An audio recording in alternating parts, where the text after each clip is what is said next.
అదే మరి ఎక్కడికక్కడ హెరాస్మెంట్ చేస్తారా? ఈరోజు ఆయన ఏం తప్పు చేశాడు? 8 గంటలు 9 గంటలు కారులోనే ఉన్నాడు. నేను కూడా 2 సార్లు మాట్లాడాను. ఆయన ప్రాణాన్ని కాపాడమని డీజీపీకి లెటర్ రాశాను, ఎస్పీకి లెటర్ రాశాను, అన్ని రాశాను ఆ రోజు. అదే మరి మా పార్టీ మొత్తం మానిటర్ చేస్తున్నాం. కేసు పెట్టేదానికోసం పోలీస్ స్టేషన్ కూడా డైరెక్షన్ ఇచ్చారు, మీరే ఇచ్చారు. ఈ రూట్ కాదు, ఈ రూట్ మాత్రం అన్నారు. మారిస్తే మళ్ళీ దాడి జరిగింది. అంటే ఈ రాష్ట్రంలో రౌడీ రాజ్యం ఉందా, గూండాల రాజ్యం ఉందా, నేరస్తుల రాజ్యం ఉందా?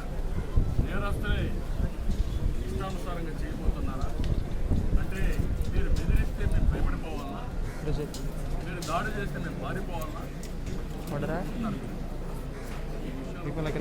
ప్రజలందరూ కూడా అవసరం ఉంది.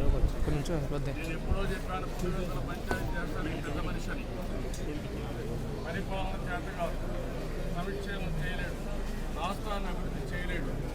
తెలుగుదేశం పార్టీని ఏదో దాడులు